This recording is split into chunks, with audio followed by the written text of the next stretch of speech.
Hi everyone, welcome to my channel. চলো আজকে দেখে নেব কি বার্তা রয়েছে ঈশ্বরের তরফ থেকে তোমাদের জন্য। সবার আগে বলি, রিডিংটা টাইমলেস। রিডিংটা সমস্ত জোডিয়াক সাইনের মানুষের জন্য এবং রিডিংটার যতটা এনার্জি তোমাদের সঙ্গে ম্যাচ করবে ততটাই নেবে এবং বাকিটা অন্যদের জন্য ছেড়ে দেবে।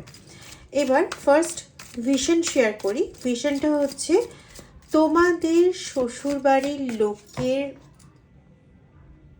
তোমাদের প্রতি একটা অদ্ভুত দুরকম টাইপের অ্যাটিটিউড, এবং এটা তোমাদের কতটা ক্ষতিগ্রস্ত করছে বা তোমাদের ভালো করছে সেই নিয়ে আজকের আলোচনা। চলো ডিটেল রিডিংয়ে চলে যাওয়া যাক। তার আগে প্লিজ সবাই মিলে একবার বলো হর হর মহাদেব। ওম নমঃ শিবায়, ওম নমঃ শিবায়, ওম নমঃ শিবায়।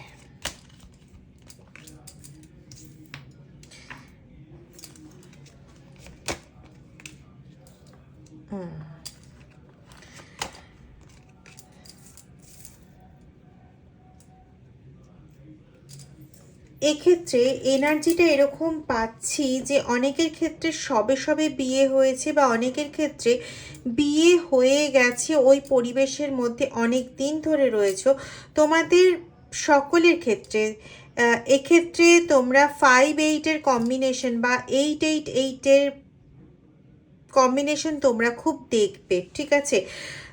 তোমাদের মধ্যে কিছু জনের বিয়ে জাস্ট হয়তো 2-3 বছরের মধ্যে হয়েছে, কিছু কিছু জন আছো যারা অনেক দিন বিয়ে হয়ে গেছে, বৈবাহিক জীবন অনেক দিনের। তো তাদের ক্ষেত্রে যেটা দেখা যাচ্ছে যে তোমাদের শ্বশুরবাড়ি থেকে না প্রথমে অ্যাটিটিউড খুব একটা খারাপ কিন্তু ছিল না। প্রথমে তোমাদের সঙ্গে ব্যবহার অত্যন্ত ভালো ছিল।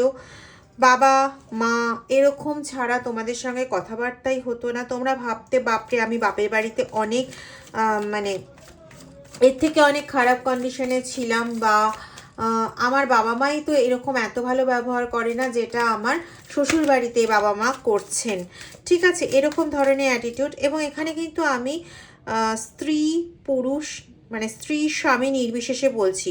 হাজব্যান্ডের ক্ষেত্রে তার শ্বশুরবাড়ি এবং ওয়াইফের ক্ষেত্রে তার শ্বশুরবাড়ি, যে কোনো একটাই হতে পারে। কিন্তু তাদের ক্ষেত্রে দুটো জিনিস, একটা হচ্ছে ওই উইদিন 3 ইয়ার্স বিয়ে হয়েছে অথবা বেশ অনেক দিন হয়ে গেছে। এখানে আমি তাদের কথা বলছি না যাদের বিয়ে হতে যাবে বা ম্যারেজ ফিক্স হয়েছে বা হবে হবে করছে, তাদের কিন্তু কোনো এনার্জি এখানে নেই, ঠিক আছে? এবং দ্বিতীয় কন্ডিশন হচ্ছে তারা প্রথমে অন্তত কমপক্ষে প্রথম 3 থেকে 6 মাস, কেউ কেউ 9 মাস প্রচণ্ড ভালো ছিলে, মানে ওখানে কোনো রকম সমস্যা কিছু ছিল না। পরবর্তীকালে তোমাদের সমস্যা 4 কার্ড এসছে, বলে না 4 কার্ড মানে রাহুর দশা বলা হয়। তো এটা মানে জেনুইন অর্থে বলতে গেলে তোমাদের ক্ষেত্রে সেরকম রাহুর দশা জাতীয় কিছু অবস্থা শুরু হয়। এর প্রধান কারণ কিন্তু তোমাদের শ্বশুর শাশুড়ি নিজেরা নয়। ম্যাক্সিমামের ক্ষেত্রে এটা আমি 75% কেস বলবো, যাদের শ্বশুর শাশুড়ি নিজেরা কিন্তু এই সমস্যার ক্রিয়েটার নয়।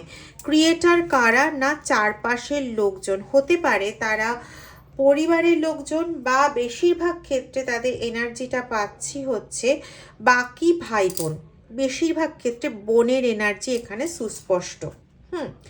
সে একটা সময় সে বা তারা, কারো কারো ক্ষেত্রে 3টে বোন আছে, কারো কারো ক্ষেত্রে একটা বোনের এনার্জি পাচ্ছি, ম্যাক্সিমাম ক্ষেত্রে একটি বোনের এনার্জি এখানে আমি পাচ্ছি। সে আগে মানে বিফোর ম্যারেজ সে ছিল ওই ফ্যামিলির জাস্ট কুইন। জাগতিক দিকের জাস্ট কুইন ছিল সে। কার্ডগুলো ভালোভাবে ভিজিবল কিনা একটু জানিও। আচ্ছা, সে ছিল কুইন। তো তারপরে যখন তার দাদার এনার্জিটাই আমি এখানে বেশি পাচ্ছি, যে দাদার বিয়ে হয়ে গেল বা ভাইয়ের বিয়ে হয়ে গেল, তখন সে ভাই যাকে বিয়ে করে এনেছে বা দাদা যাকে বিয়ে করে এনেছে সে হয়ে গেল ইনার প্রতিপক্ষ। এবং তিনি যখন দেখলেন যে তার মা বাবা ওই বউকে নিয়ে খুব ভালো আছে, তখন তিনি পড়ে গেলেন রীতিমতো হিংসায় এবং তিনি বিভিন্ন রকমের যোগসাজশ করা শুরু করলেন।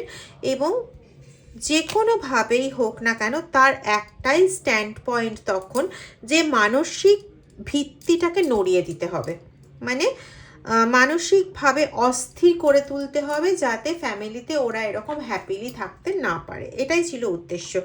এবং এই উদ্দেশ্যতে সাকসেসফুল হতে তুমি অনেকাংশেই সহায়তা করেছো। কিভাবে সহায়তা করেছো? যখনই কোনো রকম সমস্যা দেখেছো, যেহেতু ফ্যামিলিটা তোমার কাছে নিউ, তুমি বেশি যেই সমস্যা দেখেছো, তুমি সেই সমস্যার মোকাবিলা না করে চুপ করে থেকেছো।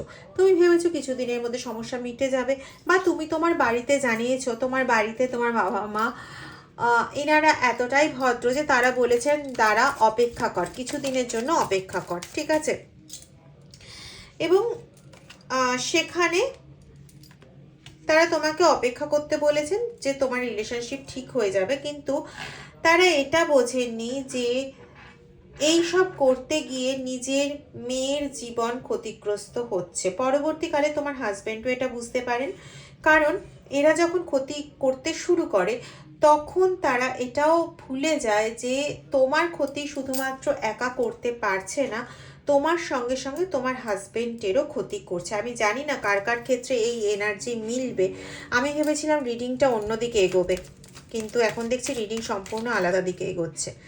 যাই হোক, দেখা যাক রিডিং কোন দিকে নিয়ে যায়। তো যারা এই ধরনের কাজ করছিল বা করছে, তারা কিন্তু কমপ্লিটলি আলাদা অ্যাটিটিউড নিয়ে বসে রয়েছে। এখানে না এটাও হতে পারে যে তোমার শ্বশুর বাড়ির পাশে যে আত্মীয়রা রয়েছে, যাদের সঙ্গে বলে না যে অনাত্মীয় হয়েও প্রচণ্ড হৃদ্যতার সম্পর্ক, আত্মীয় সম্পর্ক, তাদের উস্কানিতেও কিন্তু হতে পারে, বা তারা নিজেরাও কোনো রকমভাবে কোনো ব্ল্যাক স্পেল বা কিছু করছে তোমার এগেনস্টে। এবং যেহেতু তুমি তোমার স্বামীর সঙ্গে একদম অবিচ্ছেদ্য অংশ, তো তোমার সঙ্গে সঙ্গে সমস্ত প্রভাব গিয়ে পড়ছে তোমার হাজবেন্ডের ওপর এবং তোমার সন্তানের ওপর। শুধুমাত্র শ্বশুরবাড়ির দিকেই বলবো এটা নয়, এটাও হতে পারে যে হাজবেন্ডের যে শ্বশুরবাড়ি, মানে মেয়ের যে বাপের বাড়ি, সেদিক থেকেও কিন্তু কারোর হিংসার ফল এটা হতে পারে। এটা ভাইস ভার্সা পাচ্ছি, সবচেয়ে বেশি এনার্জি পাচ্ছি মেয়ের শ্বশুরবাড়ির দিকে, এবং ননদের ইনফ্লুয়েন্স। অন্যদিকে ভাইস ভার্সা এনার্জি যে একদমই নেই সেটা নয়, আমি এটাকে ভাগ করতে পারি 70-30 or 65-35 এরকম রেশিওতে।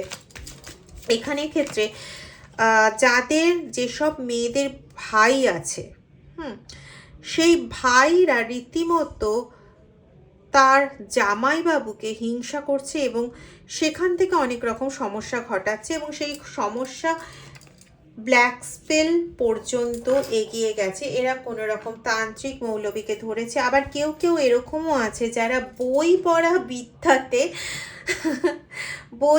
বিদ্যাতে তন্ত্রর জ্ঞান আহরণ করে তন্ত্রবিদ্যা কাজে লাগাচ্ছে। এই প্রমাণটা পেয়ে যাবে বিভিন্ন সাদা কাগজের মধ্যে তারা কিছু এঁকে রাখে, যেমন ত্রিভুজ হোক বা একটা রাউন্ড টাইপের গোল গোল কিছু এরকম ধরনের জিনিস আঁকা কাগজের টুকরো তোমরা পেতে পারো বাড়িতে। মানে তোমাদের বাড়িতে বলছি না, যদি হাজবেন্ড হয় তাহলে হাজবেন্ডের শ্বশুর বাড়িতে, অথবা মেয়ে মানে ওয়াইফের শ্বশুর বাড়িতে, ভাইস ভার্সা, ঠিক আছে। এখানে একটাই লড়াই, সেটা হচ্ছে অধিকারের লড়াই।